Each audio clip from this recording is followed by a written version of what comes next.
In the headlines, 17-year-old Heather shot dead around Rangel community of Bassa local government area of Plateau State. Niger State government says it is not aware of NAF airstrike that reportedly killed 6 children and destroyed houses. President Muhammadu Buhari says security agencies not doing enough to tackle insecurity. And on the foreign scene, about 30 reported injured in New Jerusalem mosque attack. Hello and welcome to news updates on Trust Television. I am Martia Umar. Thank you for joining.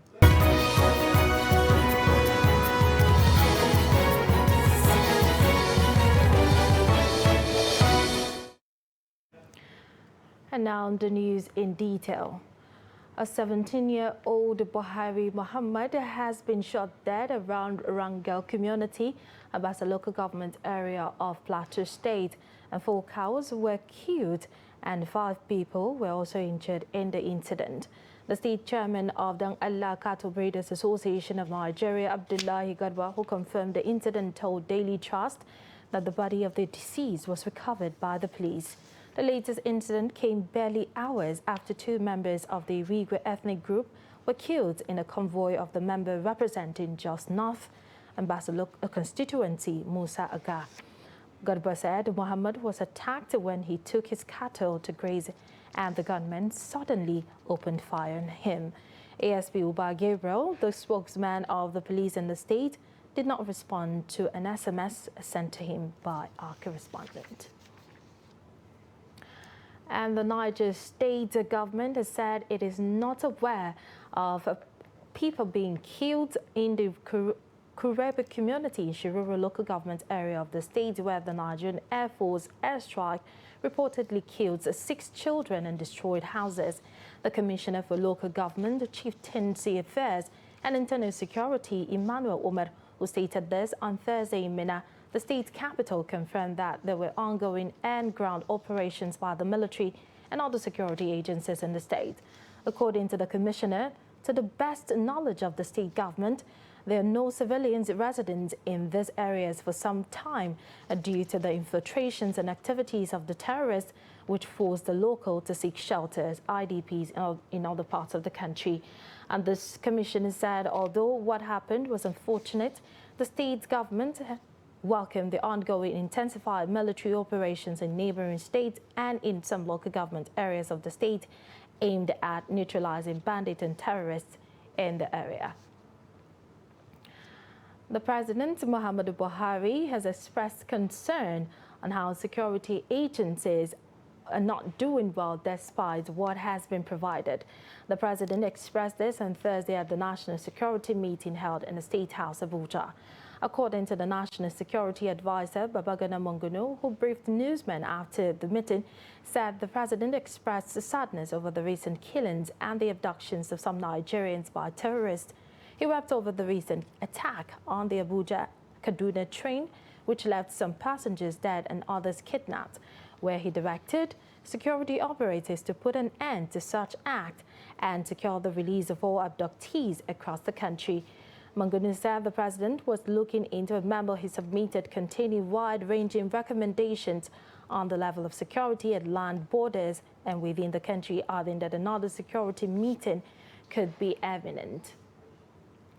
Meanwhile, President Muhammadu Buhari has given all security agencies matching orders to rescue all Nigerians that have been taken into captivity by criminals and the bandits. And the President's charge is not limited to victims of the Kaduna train attack, but to all Nigerians that have been kept against their will in several attacks in the country. And the other were issued at the national meeting chaired by the President on Thursday at the State House in Abuja. Here's the report. Heads of security agencies thronging in to meet with President Buhari have some good news from the way security threats have been contained in the northeast. But the President is not happy. Several Nigerians have lost their lives, while many more were either abducted or injured despite the progress made. This is because That clear and present danger has now shifted from the northeast to the northwest and north central.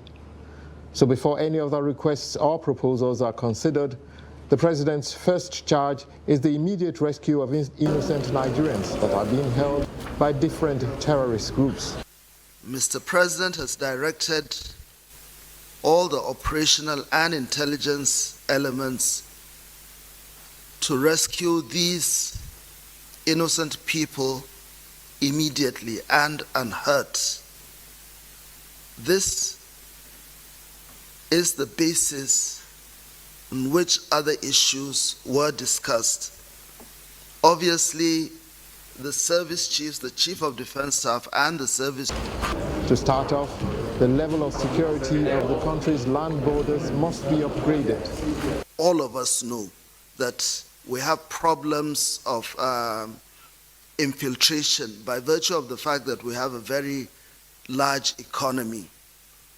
It attracts a lot of people from outside, and they come in illegally, not just through the land borders, but also through the maritime borders. Of course, in the case of the maritime borders, a lot of things have been done in the last 1 year to secure the maritime domain. So we want to see how we can replicate that type of effort we put in the maritime domain on our land borders.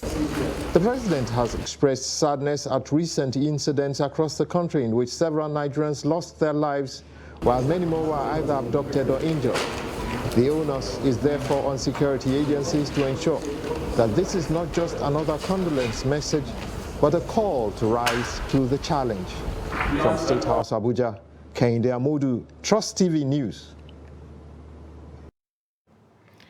And away from security matters, Nigerians have continued to criticize the cost of expression of interest and nomination forms of the All Progressives Congress APC, but the National Publicity Secretary of the party, Felix Moka, explains that there's a rationale behind the decision.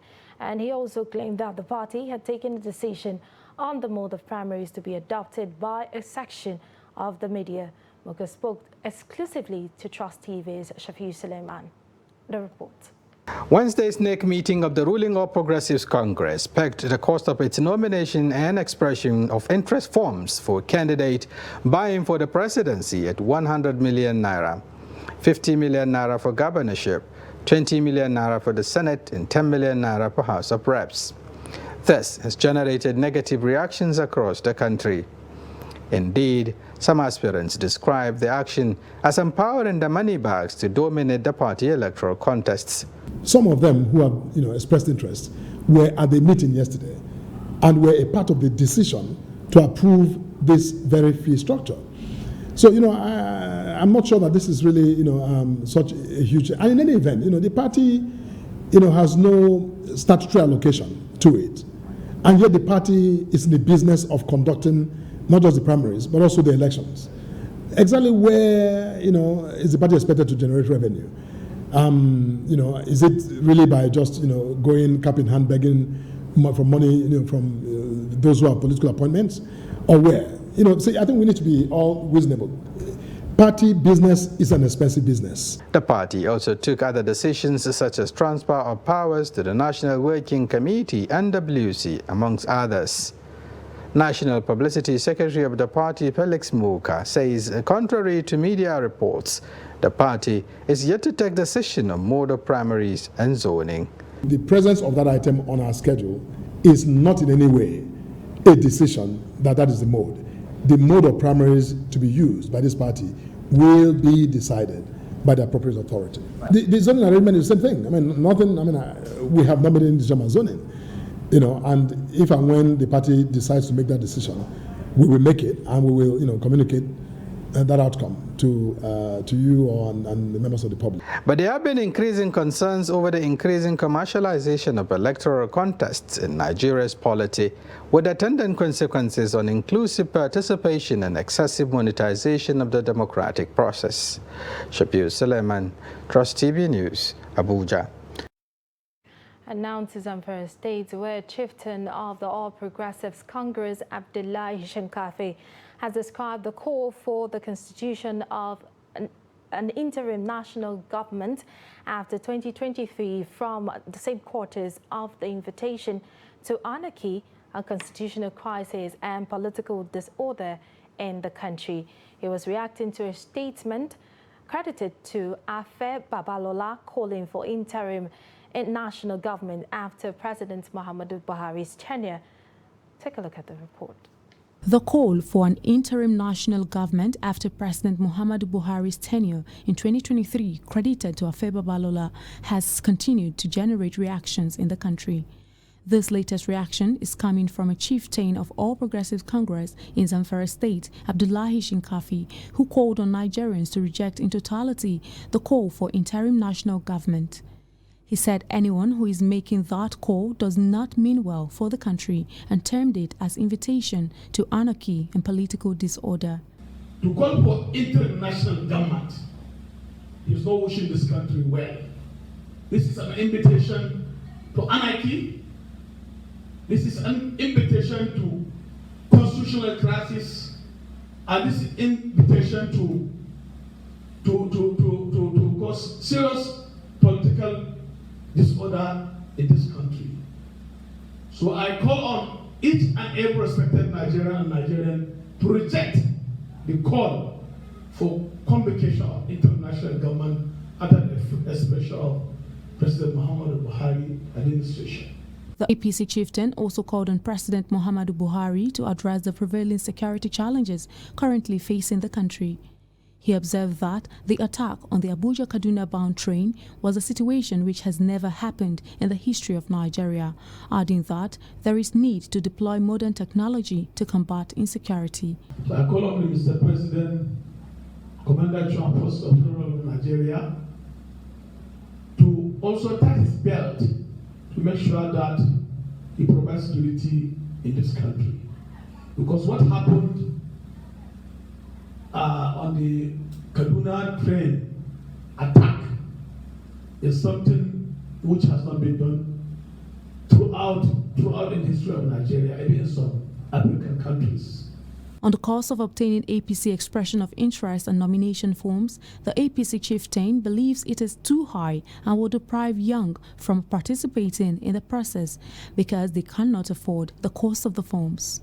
I call on the national leadership of the party to revisit the cost of sales of form and reduce it to 50%, because this will discourage our young Nigerians, the youth who want to take part in the election, to now start running away from the party, because this shows that it's only the money bags that will hijack the exercise.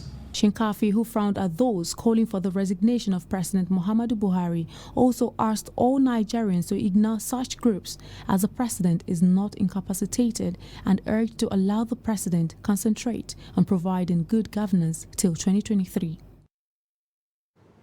And President Muhammadu Buhari has urged entrepreneurs in the country and foreign investors to focus on areas that will leave lasting legacies and transforming lives. The president spoke on Friday while receiving chairman of Dangote Industries Limited, Aliko Dangote, and board members of the group at the presidential villa, Abuja. He also urged entrepreneurs and investors to channel ideas and resources into areas of the economy that stimulate growth with long-term effect on job creation and poverty reduction.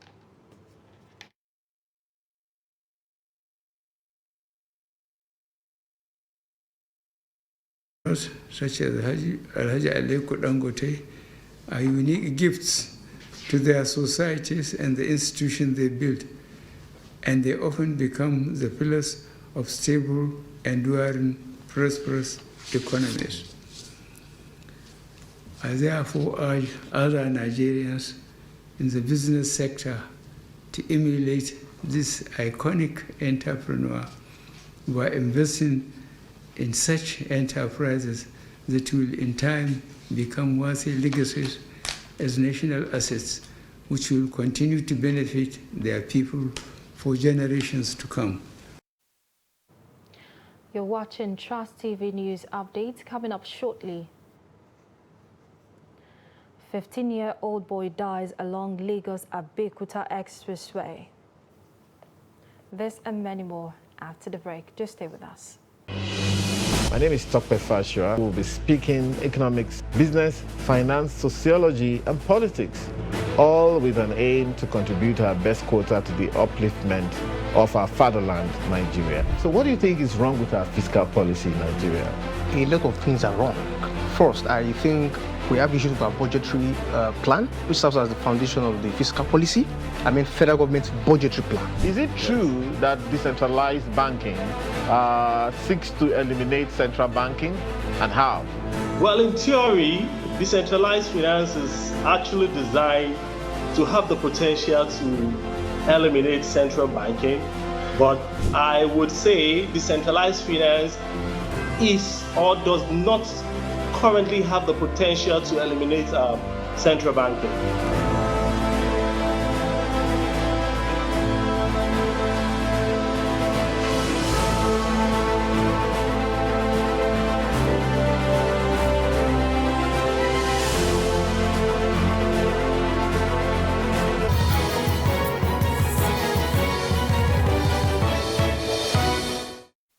Welcome back. You're still watching the news update on Trust TV. Let's take a look at our headlines again. We told you that 17-year-old Buhari Muhammad has been shot dead around the Bangel community of Bata local government area of Plateau State.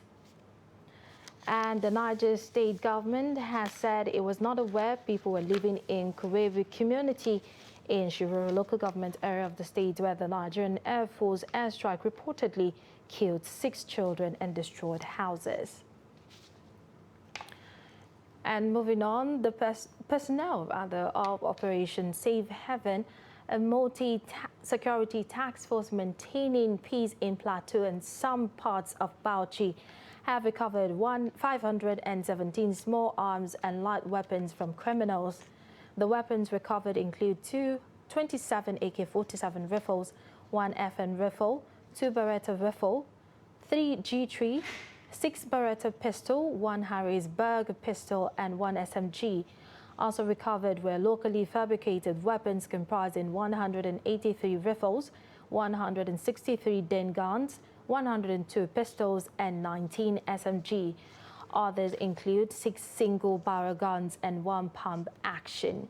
The commander of the operation, who doubles as the General Officer commanding 3rd Division, Major General Ibrahim Ali, disclosed this during the handover of the weapons to the North Central Coordinator of the National Center for Control of Small Arms and Light Weapons, Major General Hamza Bature, at the headquarters of the operation in Jos Plateau State. An insecurity occasioned by the proliferation of small arms and light weapons in circulation within our communities and society. The intent of the federal government is to ensure the mopping up of all illicit small arms and light weapons from the Nigerian society, as this would curtail the undue proliferation of small arms and light weapons in the country.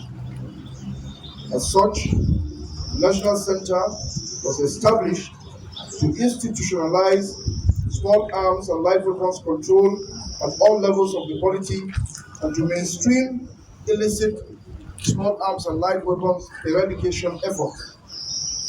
The National Center also has the mandate of retrieving all recovered illicit small arms and light weapons in the holdings of all arms-bearing security agencies in the country. I therefore urge all members of the public to support the federal government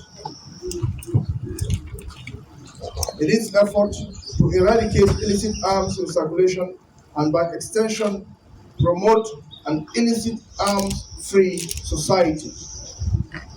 Operation Safe Haven has continued to record tremendous success in stemming the tide of criminal attacks on communities and individuals in its area of operation. The leadership and troops of Operation Safe Haven have been employing both kinetic and non-kinetic approaches at community, local government, as well as state levels to ensure the mandate of the operation is achieved.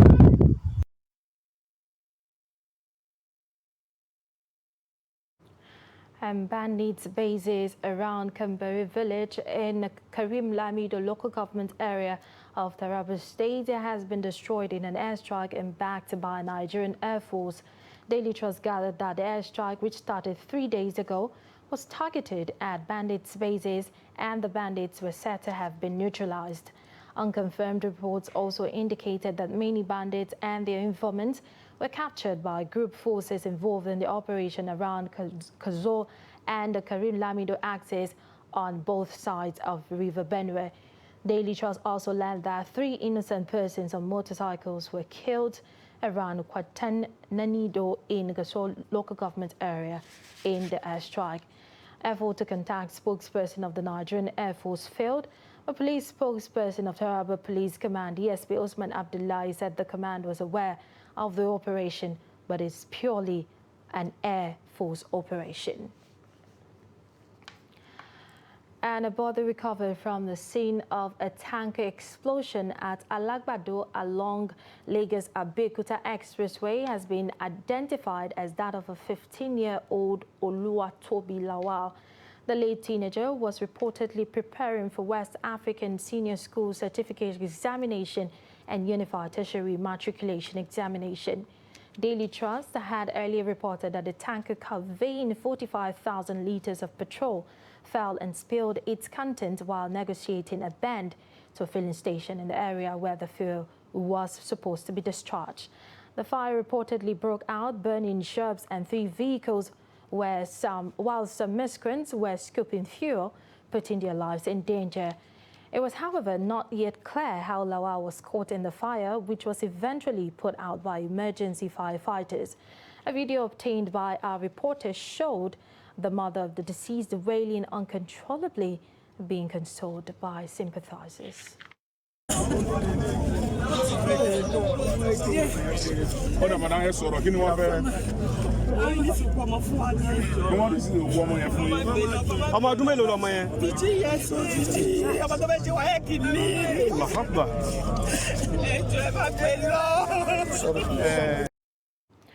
And the lecturer at the Department of Mass Communication in the Enugu University of Science and Technology, Dr. Chidiebere Ezenwa, has tasked government at all levels to take necessary actions to address child malnutrition in Nigeria.